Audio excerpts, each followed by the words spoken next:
사랑하는 성도 여러분, 여러분은 어떠한 인생을 꿈꾸십니까? 누군가는 경제적인 안정을 원하실 수 있어요. 누군가는 사랑하는 가족과 함께 건강하게 사는 것을 꿈꿀 수 있습니다.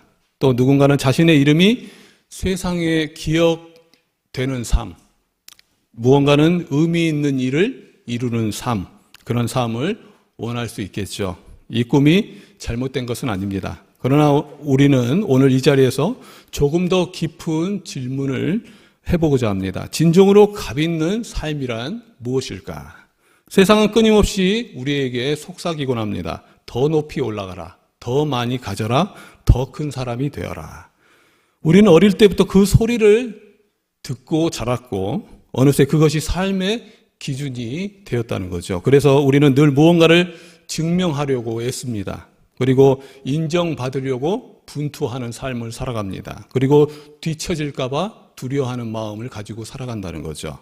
그런데 여러분, 또 다른 관점에서 우리의 인생을 돌아보면 오늘 이 자리에 앉아 계신 여러분 대부분은 나름대로 성실하게 살아오신 분들입니다. 열심히 공부했고 열심히 일하셨고 가정을 위해서 헌신하셨습니다. 그래서 우리 마음 한편에는 이런 생각이 자리 잡을 수 있어요. 나는 그래도 세상적으로 봐도 꽤 괜찮은 사람이다. 또한 이 생각 자체가 틀린 것은 아닙니다. 그러나 하나님은 여기서 멈추지 않기를 원하신다는 거죠. 하나님은 우리를 더 깊은 자리로 부르신다는 거예요. 세상의 기준에도 괜찮은 사람이 아니라 하나님이 이끄시는 사람이 되라고 요청하시는 것입니다. 바로 이 지점에서 오늘 본문이 우리에게 중요한 질문을 던지고 있습니다. 그렇다면 하나님이 이끄는 사람은 어떤 사람인가? 오늘 본문에서 스데반은 그 답을 모세의 이야기를 통해서 보여주고 있습니다. 그런데 이 이야기는 우리가 익숙하게 알고 있는 세상이 말하는 성공의 공식과는 전혀 다른 방향을 가르치고 있다는 거예요. 더 놀라운 것은 이 메시지가 선포되는 자리입니다. 스데반은 지금 공의 앞에 서 있습니다. 거짓 고발을 받고 죽음을 눈앞에 두고 있다는 거예요. 그럼에도 그는 두려워하지 않고 있습니다. 물러서지 않고 있어요. 오히려 이 자리에서 더 담대하게 복음을 분명하게 선포하고 있는 거예요. 어떻게 이런 일이 가능할까? 무엇이 그를 이렇게 흔들리지 않는 사람으로 만들었을까? 우리는 궁금해질 수 있어요. 그 이야기를 풀어가기 위해서 우리는 모세의 인생을 주목해야 합니다. 19세기 위대한 복음 전도자 무디는 모세의 생애를 세 문장으로 요약했습니다. 아시는 분도 아시겠지만 모세는 처음 40년 동안 자신이 대단한 사람으로 알았고 다음 40년 동안 자신이 아무것도 아닌 사람이라고 깨달았으며 마지막 40년 동안은 하나님께서 아무것도 아닌 사람을 통해서 무엇을 하실 수 있는지를 보았다라고 그렇게 요약을 했습니다. 그리고 처음에 대단한 사람으로 생각했던 부분을 somebody라고 표현했고 다음 아무것도 아닌 사람을 nobody, 그리고 하나님이 이끄신 삶을 살았던 부분을 god이라고 그렇게 표현했어요. somebody, nobody, God. 오늘 우리는 이 세 단계를 따라가면서 하나님이 진정으로 원하시는 삶이 무엇인지 발견하는 시간이 됐으면 좋겠습니다. 첫 번째는 모세는 첫 번째 40년 나는 할 수 있다라고 생각하는 시기였다는 거예요. 모세는 누가 봐도 타고난 사람이었습니다. 애굽의 왕궁에서 바로의 공주의 아들로 태어났고 바로의 공주의 아들로 자랐고 당시 세계 최강 제국의 심장부에서 최고의 교육을 받는 사람이었습니다. 그리고 특권을 누리면서 성장했던 사람이에요. 사도행전 7장 22절은 그를 이렇게 묘사하고 있습니다. 다 같이 한번 읽어보겠습니다. 모세가 애굽 사람의 모든 지혜를 배워 그의 말과 하는 일들이 능하더라. 그렇게 말하고 있어요. 오늘날로 말하자면 최고의 대학에서 최고의 학문을 익혔고 말도 뛰어났습니다. 시행력이 또 잘 갖춰진 그러한 사람이 있다는 거예요. 리더십도 있었습니다. 배경도 있었고 능력도 있었습니다. 결단만 하면 무엇이든 할 수 있는 사람이었다는 거예요. 그리고 드디어 그 순간이 왔습니다. 23절의 말씀을 한번 보겠습니다. 나이가 40이 되매 그 형제 이스라엘 자손을 돌볼 생각이 나더니 40세입니다. 불혹의 나이입니다. 어느 정도 경험도 했겠다. 10년도 잡혔을 것이고 세상을 향해서 당당히 나아갈 수 있는 나이라는 거죠. 한참 일하며 인정도 받고 그나마 힘도 넘치는 시기입니다. 모세에게 이 나이가 바로 그랬다는 거죠. 그는 자신이 히브리인이라는 정체성을 자각했습니다. 그리고 고통받는 동족을 향한 뜨거운 열정이 가슴속에서 불타오르기 시작했다는 거야. 의도도 선했다는 것입니다. 그리고 마음은 뜨거웠다는 거예요. 어느 날 히브리인이 애굽 사람에게 학대받는 장면을 목격한 모세는 분노했고 그 애굽 사람을 쳐 죽여서 모래 속에 감추었습니다. 그는 확신하고 있었다는 거예요. 사도행전 7장 25절은 그 내면을 이렇게 표현하고 있습니다. 다 같이 한번 읽겠습니다. 그 형제들이 하나님께서 자기의 손을 통하여 그들을 구원해 주시는 것을 깨달았으리라 생각하였으나 그들이 깨닫지 못하였더라. 내가 하면 그들이 알아줄 것이다. 내가 나서면 이 일이 이루어질 것이다. 그런데 그 다음날 히브리들 사이에 싸움을 말리러 갈 때 한 사람이 손가락질을 하며 쏘아붙이기 시작했습니다. 누가 너를 우리의 지도자와 재판관으로 세웠느냐. 이 한마디가 모세의 모든 계획을 산산조각내버렸다는 거예요. 결국 그는 살인자가 되었고 도망자가 되었다는 것입니다. 사랑하는 성도 여러분, 모세가 실패한 이유는 무엇이겠습니까? 능력이 부족했을까요? 아니라는 거예요. 열정이 없었습니까? 아니라는 것입니다. 선한 의도가 없었습니까? 그것도 아니라는 거죠. 그에게는 능력도 열정도 의도도 모두 갖추고 있었습니다. 그런데 단 한 가지가 없었다는 거예요. 바로 하나님의 말씀이 없었다는 거예요. 하나님께 묻지 않았고 하나님의 때를 기다리지 않았다는 것입니다.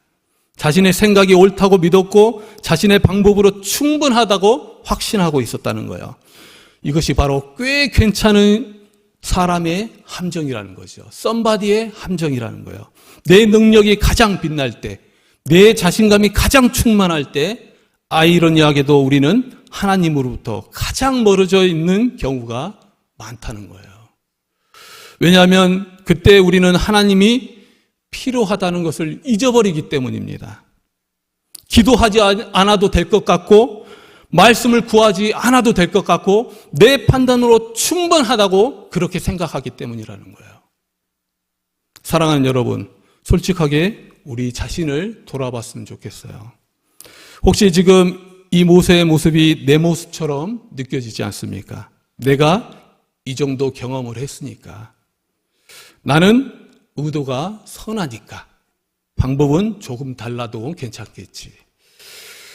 그러나 하나님은 우리의 능력이나 조건을 보시기 전에 먼저 우리가 누구를 의지하고 있는지를 보신다는 사실이에요.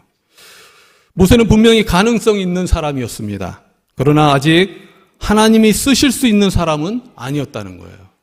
왜냐하면 그는 여전히 자기 자신을 의지하고 있었기 때문입니다. 자기 자신을 붙들고 있었기 때문이라는 거죠. 그리고 두 번째입니다. 모세의 두 번째 40년, 나는 아무것도 아닙니다. 도망친 모세는 미디안 광야로 도망쳤습니다. 그리고 거기서 제사장 이드로의 사이가 되어서 양을 치기 시작했다는 거예요. 사도행전 7장 29절의 말씀을 보면 그때 모세의 모습을 담담하게 기록하고 있습니다. 한번 읽어볼까요? 모세가 이 말 때문에 도주하여 미디안 땅에서 나그네 되어 거기서 아들 둘을 낳으니라. 왕좌에서 목동으로 궁전의 화려한 생활에서 광야로, 그리고 세상이 주목하는 사람에서 아무도 기억하지 않는 사람으로 바뀌어버린 것입니다. 그것도 단 며칠이나 몇 달이 아니었어요. 40년이라는 아주 긴 세월 동안 지속되었다는 것입니다. 그런데 사랑하는 성도 여러분, 여기에 우리가 붙잡아야 할 놀라운 하나님의 그 진리가 있다는 거예요. 하나님 그 40년을 결코 낭비하지 않으셨다는 것입니다. 도공이 진흙을 빚을 때를 한번 생각해 봤으면 좋겠습니다. 진흙으로 바로 그릇을 만들지 않아요. 그 진흙을 가지고 와서 물을 뿌리고 또 짓누르고 두드리고 주무릅니다. 그 과정에서 진흙 안에 있는 기포와 또 여러 가지 불순물이 빠져나가게 된 거예요. 그리고 나서 균열 없이 아름다운 그릇을 완성할 수 있게 되는 것입니다. 광야의 40년은 모세에게 그런 시간이었다는 거예요. 하나님은 모세 안에 가득 찼던 것들을 천천히 안에 있던 불순분들을 천천히 비워내고 계셨다는 것입니다. 애국 왕궁에 쌓인 자기 확신, 그리고 내가 해낼 수 있다는 혈기, 그리고 왕조로서의 자부심, 40년에 걸쳐서 한 겹 한 겹 벗겨내기 시작했다는 거예요. 그 광야의 끝에서 모세는 출애굽기 3장 11절에서 하나님의 부르심을 받을 때 이렇게 말합니다. 다 같이 한번 읽겠습니다. 모세가 하나님께 아뢰되 내가 누구에게 바로에게 가며 이스라엘 자손을 애굽에서 인도하여 내리까. 이 고백이 얼마나 놀라운 변화입니까? 40년 전 그는 스스로 내가 할 수 있다라고 생각했던 사람이었습니다. 그런데 40년이 지나고 나서 그는 내가 누구이기에 라고 말하고 있다는 거예요. 나는 아무것도 아닙니다. 이 고백이 바로 하나님이 쓰시는 사람의 출발점이라는 것입니다. 믿으십니까? 우리 서로 이렇게 고백해 봤으면 좋겠습니다. 나는 아무것도 아닙니다. 사랑하는 성도 여러분, 혹시 지금 광야를 걷고 계신 분 계십니까? 여러 가지 삶을 통해서 열심히 기도했는데 길이 보이지 않고 성실하게 살았는데 결과가 따라오지 않고 내가 왜 이 자리에 있는지조차 모르는 시간을 보내는 분이 있을 수 있어요. 때로는 그러한 분들이 이 시간이 낭비처럼 느껴질 수 있습니다. 하나님께 버림받은 것 같은 두려움이 찾아올 수도 있다는 거예요. 그러나 오늘 말씀이 우리에게 증거하는 것은 전혀 다른 내용입니다. 하나님의 광야는 버림의 장소가 아니라 바로 빚음의 장소라는 거예요. 좋은 그릇을 만들기 위한 빚음의 장소라는 것을 믿으시기 바랍니다. 그 40년 동안 하나님께서는 조용히 그러나 분명하게 모세를 다듬어가고 계셨다는 것입니다. 그리고 그 고난의 끝에 때가 찾아왔을 때 하나님께서는 모세를 만나 주셨습니다. 드디어 하나님의 때가 되었습니다. 사도행전 7장 40절의 말씀을 다 같이 읽겠습니다. 40년이 참에 천사가 시내산 광야 가시나무 떨기 불꽃 가운데서 그에게 보이거늘. 40년이 참에, 이 한 구절이 깊은 울림을 줍니다. 그 40년은 바로 계획된 시간이었다는 거예요. 그 40년이 찬 것입니다. 계획이 있었고 그 40년이 찬 거예요. 그럼 누가 40년을 계획했습니까? 하나님께서 계획하셨다는 거예요. 그리고 그 하나님의 때는 정확했습니다. 모세가 준비되었을 때 정확한 그 순간에 하나님께서 가시떨기 나무에서 모세를 만나 주신 거예요. 모세가 놀라서 가까이 다가갔을 때 하나님의 첫 번째 말씀이 들려왔습니다. 33절의 말씀입니다. 내 발에 신을 벗으라. 내가 서 있는 곳은 거룩한 땅이니라. 고대 근동 문화에서 신발은 단순한 신발이 아니었습니다. 신발은 한 사람의 신분과 권위와 마지막 자존심이었다는 거예요. 모세는 이미 40년의 광야를 통해서 많은 것을 내려놔야 했습니다. 왕자의 신분도 사라진 상태입니다. 외국에서의 명성도 완전히 사라졌습니다. 사회적 지위도 사라진 지 오래였습니다. 그러나 아직 하나 남아있는 것이 있었어요. 그래도 나는 교육받은 사람이다. 그래도 나는 한때 왕자였다. 그 마음 깊은 곳에 있는 마지막 자존심이 남아있었다는 거예요. 하나님은 바로 그것까지도 요구하셨다는 것입니다. 마지막 남은 그 한 조각 나까지 내려놓으라. 그래 말씀하신 거예요. 성도 여러분, 우리에게는 각자의 신발이 있습니다. 누군가에는 오랜 경력과 전문성이라는 신발이 있고 누군가에는 학벌이나 사회적 지위라는 신발이 있습니다. 누군가에는 나는 오래된 신앙인이라는 종교적 자존심의 신발이 있습니다. 또 어떤 분에게는 내 가정만큼은 내가 이끌어야 돼 하는 책임감의 신발이 있다는 거예요. 이것들이 반드시 나쁘다는 것은 아닙니다. 그러나 그것이 하나님 앞에서 우리가 완전히 엎드려야 되는 것을 방해한다면 우리는 그 신발을 벗어야 된다는 거예요. 신발을 벗는다는 것은 포기가 아닙니다. 내 인생의 주도권을 내가 가지는 것이 아니라 하나님께 있음을 인정하는 행위라는 거예요. 그 고백이 입술에서뿐만 아니라 삶의 가장 깊은 곳으로 우러나올 때 비로소 하나님의 역사가 시작된다는 것입니다. 그리고 세 번째입니다. 모세의 세 번째 40년 하나님이 하십니다. 이제 우리는 본문의 절정에 도달했습니다. 사도행전 7장 35절부터 36절까지의 말씀을 다 한번 읽겠습니다. 그들의 말이 누가 너를 관리와 재판장으로 세웠느냐 하며 거절하던 그 모세를 하나님은 가시나무 떨기 가운데서 보이던 천사의 손으로 관리와 속량하는 자로서 보내셨으니 이 사람이 백성을 인도하여 나오게 하고 애국과 홍해와 광야에서 40년간 기사와 표적을 행하였느니라. 아멘. 스데반은 이 두 절에서 극적인 대주를 보여주고 있습니다. 사람들이 거절한 그 모세를 하나님은 세우셨다는 거예요. 40세의 모세. 어떻습니까? 능력 있고 자신감 넘치던 그 모세를 사람들은 거절했습니다. 근데 80세의 모세, 스스로를 아무것도 아니라고 고백한 그 모세를 하나님은 지도자로 속량자로 세우셨다는 거예요. 그리고 그를 통해서 40년간 기사와 표적을 행하셨다는 것입니다. 여러분, 무엇이 달라졌을까요? 모세의 능력이 더 커졌습니까? 아니라는 거예요. 40년보다 나이도 더 들었고 또 세상의 눈으로 보면은 오히려 더 초라해졌습니다. 달라진 것은 단 하나였다는 거예요. 모세가 더 이상 내가 하겠다. 그 외침이 사라졌다는 거예요. 그때 하나님은 모세에게 말씀하셨습니다. 34절의 말씀 읽겠습니다. 내가 너를 보내리라. 모세가 내가 하겠다. 그것을 내려놓자 하나님께서는 말씀하셨어요. 내가 너를 보낸다. 그리고 내가 한다 말씀하신 거예요. 이 한 말씀이 모세의 인생을 완전히 바꿔놓았습니다. 모세의 손에는 왕의 홀도 없었습니다. 군대도 없었습니다. 세상에 인정하는 어떠한 자격도 없었습니다.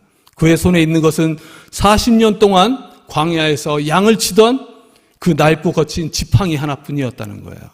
그런데 하나님께서 함께 하시게 되니까 그 낡은 지팡이가 홍해를 갈라버렸다는 거예요. 그리고 그 지팡이가 반석을 치고 물이 터져 나오게 했습니다. 바로 앞에서 기적을 행하는 도구가 되었다는 거예요. 그런데 하나님은 더 좋은 지팡이를 구해 주시지 않았습니다. 하나님은 더 젊고 능력 있는 사람으로 모세를 탈바꿈시켜 주시지도 않았습니다. 이미 모세가 가진 그 낡은 지팡이를 사용하셨다는 거예요. 단지 하나님은 그 지팡이를 통해서 일하셨을 뿐이라는 거예요. 물론 하나님은 능력을 이용하십니다. 그러나 무엇보다도 하나님이 찾으시는 사람은 비워진 사람을 찾으신다는 거예요. 자신의 가능성보다 하나님의 가능성을 더 크게 보는 사람을 찾으신다는 것입니다. 자신이 충분히 할 수 있다고 생각하는 사람에게 어떻게 하나님의 역사가 드러날 수 있겠습니까? 하나님이 없으면 나는 안 됩니다. 고백하는 사람을 찾으신다는 거죠. 그 비워진 자리에 하나님이 채워지실 때 평범한 지팡이가 홍해를 가르게 된다는 거예요. 하나님의 역사가 드러나게 된다는 것입니다. 결국 모세는 하나님 앞에서 철저히 낮아진 사람이 되었고 그래서 하나님께서 가장 크게 쓰는 그러한 사람이 되었다는 거예요. 그렇다면 이제 처음 질문으로 돌아갔으면 좋겠습니다. 왜 스데반은 공회 앞에서 돌에 맞는 그 순간에도 담대히 복음을 전할 수 있었을까? 사도행전 6장 8절은 그 비밀을 말해주고 있습니다. 다 한번 읽겠습니다. 스데반이 은혜와 권능이 충만하여 큰 기사와 표적을 민간에 행하니 그는 은혜와 권능이 충만했습니다. 그런데 그 충만은 어디에서 나왔을까요? 그가 먼저 비워졌기 때문이라는 거죠. 자신의 이익도 자존심도 생존 본능까지도 내려놓았기 때문입니다. 그리고 그 자리에 무엇이 들어갔습니까? 그 자리에 무엇이 채워졌습니까? 바로 예수 그리스도가 채워졌다는 거예요. 그 비워진 자리에 하나님의 은혜와 권능이 충만하게 되니까 죽음도 그를 흔들지 못했다는 거예요. 바울도 마찬가지입니다. 능력과 학벌과 고집으로 가짓었던 바울은 예수님께서 다메섹에서 그를 만져주시고 깨질 대로 깨져야 했습니다. 그리고 그는 갈라디아서 2장 20절에서 이렇게 고백한다는 거예요. 우리의 고백이 되기 바랍니다. 다 같이 한번 읽겠습니다. 갈라디아서 2장 20절. 이제 내가 사는 것이 아니요 오직 내 안에 그리스도께서 사시는 것이라. 우리의 비워진 자리에 예수 그리스도께서 채워주시는 거예요. 이것이 바로 바울이나 스데반의 삶이었고 죽음 앞에서도 흔들리지 않았던 이유라는 거예요. 내가 사는 삶은 두려울 수밖에 없습니다. 내가 지켜야 할 것이 있기 때문이죠. 그러나 그리스도께서 사시는 삶은 다릅니다. 이미 가장 소중한 것을 하나님께 맡긴 삶이기 때문이라는 거예요. 사랑하는 성도 여러분, 오늘 우리는 모세의 120년 인생을 통해서 걸어왔습니다. 처음 40년 그는 스스로 꽤 괜찮은 사람이라고 여겼어요. 능력도 배경도 열정도 있었습니다. 그러나 하나님은 그를 그대로 사용하지 않으셨다는 거예요. 다음 40년 그는 광야에서 아무것도 아닌 사람이었습니다. 잊혀졌고 낮아졌고 스스로의 한계를 뼛속 깊이 깨달았다는 거예요. 그러나 하나님은 그 시간을 낭비하지 않으셨습니다. 마지막 40년 그는 하나님이 이끄시는 사람이 되었어요. 할렐루야. 더 이상 내가 아니라 하나님이 그의 삶의 주어가 되었다는 거예요. 그리고 그때 비로소 수백만 명의 민족을 이끄는 역사가 시작되었다는 것입니다. 우리에게는 두 가지 인생의 길이 놓여 있습니다. 하나는 내 인생으로 살아가는 인생입니다. 열심히 하면 올라갈 수 있고 능력 있으면 인정받을 수 있습니다. 꽤 괜찮은 인생입니다. 그러나 그 성경은 유한하다는 거예요. 시간이 지나면 흐려지고 세상이 바뀌면 사라집니다. 결국 죽음 앞에서는 아무런 의미가 없어지게 된다는 거예요. 무엇보다 그 길에는 진정한 평안이 없다는 거예요. 항상 비교하고 경쟁하고 불안해하면서 살아갑니다. 다른 하나는 하나님께서 이끄시는 삶이라는 거예요. 이 길에는 때때로 광야를 걷기도 합니다. 내가 원하는 방향으로 가지 못할 때도 있습니다.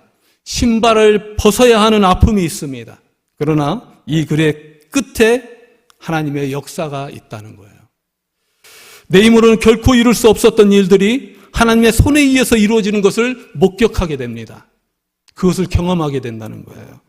그리고 그 삶은 영원히 지워지지 않는 열매를 남기게 된다는 거죠. 세상은 얼마나 높이 올라가는가를 묻습니다. 그런데 하나님께서는 누구를 위해서 살아가는가를 묻는다는 거예요. 여러분은 어떤 종류의 신발을 벗지 못하고 계십니까? 경력의 신발입니까? 아니면 자존심의 신발입니까? 내 계획과 내 방법의 신발입니까? 그렇다면 하나님 앞에서 맨발로 서시기 바랍니다. 그 순간 하나님의 말씀하실 것입니다. 이제 내가 너를 보내겠다. 그리고 그 모든 것의 가치는 더욱 빛날 것이라 믿습니다. 사랑하는 성도 여러분, 우리는 때로는 많은 것을 쥐고 살아갑니다. 세상이 보기에 너무나 어쩌면 세상이 보기에 너무 좋은 것처럼 보이는 것을 쥐고 살아갈 때가 있어요. 그러나 그것도 하나님과 함께 하지 않으면 가치가 없다는 거예요. 그러나 우리가 손에 쥐고 있는 것이 정말 초라하고 낡은 지팡이처럼 보일다 할지라도 하나님이 함께 하시면 엄청난 능력을 발휘하는 값진 것이 되는 것입니다. 중요한 것은 무엇을 들었느냐가 아니라 누구와 함께 서 있느냐라는 거예요. 그래서 우리는 이렇게 물어야 합니다. 나는 무엇을 힘입어서 일어나고 있는가? 나는 무엇을 힘입어서 살아가고 있는가? 나는 무엇을 힘입어서 전하고 있는가? 베드로는 성전 미문 앞에서 분명히 이렇게 말했다는 거예요. 다 사도행전 3장 6절의 말씀을 다 같이 한번 읽겠습니다. 은과 금은 내게 없거니와 내게 있는 이것을 내게 주노니 나사렛 예수 그리스도의 이름으로 일어나 걸어라. 아멘. 요즘 금값이 많이 올랐습니다. 일단 금을 가지고 있다면 축하드립니다. 주식도 많이 올랐습니다. 만약 주식을 가지고 있다면 일단 축하드립니다. 그러나 거기에 만족해서는 안 된다는 거예요. 그보다 더 값진 것이 있다는 것입니다. 베드로의 손에는 음도 없었고 금도 없었고 세상이 원하는 아무것도 없었습니다. 주식도 없었고 아무것도 없었어요. 그러나 그에게는 한 가지가 있었습니다. 나사렛 예수 그리스도의 이름이 있었다는 거예요. 그리고 그 이름 하나로 평생 안진뱅이로 살아가던 사람을 일으켜 세워줘서 걷고 뛸 수 있도록 해줬다는 거예요. 그리고 그 하나님을 찬양했다는 것입니다. 우리에게 세상 어떤 것보다 가치 있는 이름이 있습니다. 그게 무엇이겠습니까? 누구의 이름이겠습니까? 바로 예수 그리스도의 이름이라는 거예요. 내가 죽고 하나님이 사시는 인생, 내가 작아지고 하나님이 커지는 인생, 그것이 가장 위대한 인생이고 그것이 진정한 값 있는 삶이라 믿습니다. 지금 이 시간 꽤 괜찮은 사람으로 끝나는 인생이 아니라 하나님께 쓰임받는 복된 인생이 우리의 모든 삶 가운데 이루어지기를 주님의 이름으로 간절히 축원합니다.